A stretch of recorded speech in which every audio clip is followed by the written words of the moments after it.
Truck کی بتی کے پیچھے نہ لگایا جائے، فل کوٹ بنا کر اس میں اگین ریپیٹنگ ہمیں بہت احترام ہے، پاکستان کی سب سے بڑی عدالت کے سب سے بڑے قاضی ہیں، اللہ تعالیٰ نے ان کے کندھوں پہ بہت بھاری ذمہ داری ہے، چونکہ 2 لوگ ڈائریکٹلی ذمہ دار ہیں الیکشن کروانے کے، اور جو کچھ ہوا ہے اس کے بھی ذمہ داران ان کو یہ ذمہ داری لینی پڑے گی تاکہ صاف تحقیقات ہو سکے۔ چیف جسٹس قاضی فائز عیسیٰ صاحب کے پاس ہم جب گئے کہ ہمیں ریٹرننگ افسر نہیں چاہیے، یہ جو ایڈمنسٹریشن سے ریٹرننگ افسر لگائے جا رہے ہیں یہ دھاندلا کروائیں گے، انہوں نے انڈورس کیا، ہماری بات نہیں مانی گئی۔ چیف الیکشن کمشنر ان کے پاس ہم گئے اور یہ اس کے باوجود یہ دھاندلا ہوا۔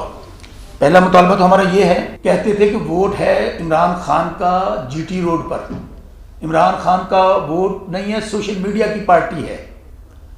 شوکت بسراج سپریم کورٹ سے کاغذ بحال ہوتے ہیں، 8 دن پہلے میں الیکشن میں جاتا ہوں، پارٹی توڑ دی گئی، لوگوں سے پریس کانفرنس کروا لی گئی اسی جگہ پہ جہاں میں بیٹھا ہوں، اور کسی کو کیمپین نہیں کرنے دی گئی، کوئی جلسہ جلوس نہیں، کوئی بینرز نہیں۔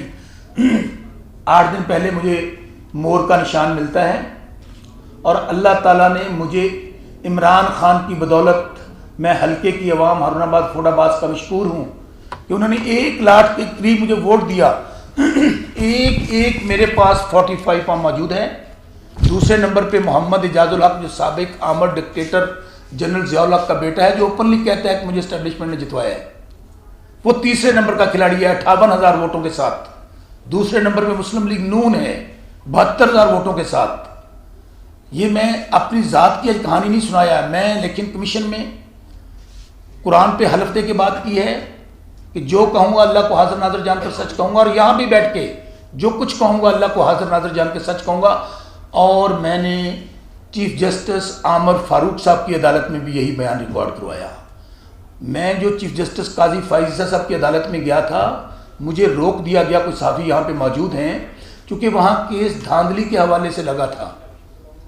انہوں نے کہا کہ دھاندلی کس طرح ہو گئی، کس طرح الیکشن چرایا گیا۔ انہوں نے کال کیا، میں چونکہ وکٹم ہوں ڈائریکٹلی، میں نے کہا میں وکیل بھی ہوں، میں اسسٹ کروں گا اپنے قاضی صاحب کو، پاکستان کی سب سے بڑی عدالت کے چیف کو اسسٹ کروں گا کہ کس طرح پاکستان کی تاریخ کا سب سے بڑا ڈاکہ مارا گیا، عوام کے ووٹوں پر توہین کی گئی ہے۔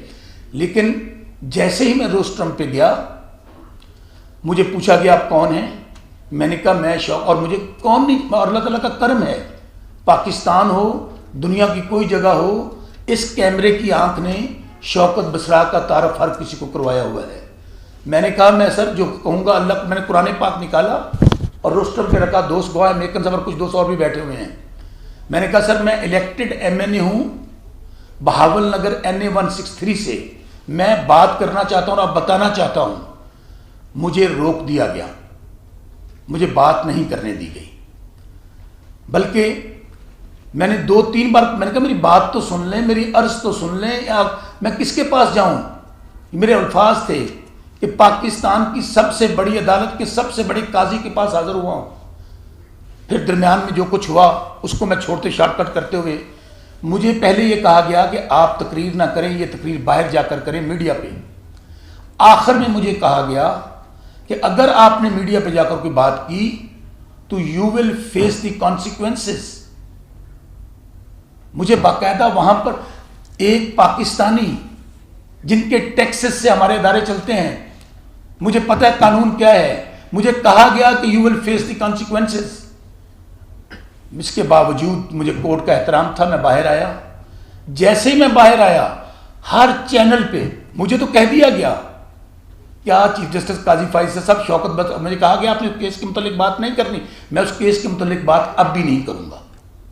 جو کیس وہاں سماعت ہو رہا تھا، وہ جو بریگیڈیئر ایک درخواست لے کر آیا تھا، اس کیس کے متعلق شوکت بسرا اب بھی بات نہیں کرے گا۔ لیکن جو میں وہاں کہنا چاہتا تھا اس کے متعلق میں ضرور بات کروں گا، میں نہ بھی کروں۔ جیسے میں باہر میڈیا پہ آیا، پاکستان کے تمام بڑے چینلز پہ، جیسے میں وہاں پر گیا ہوں بار روم میں سپریم کورٹ کے، وہاں کیا چل رہا ہے، شوکت بسرا کو دھمکا دیا گیا،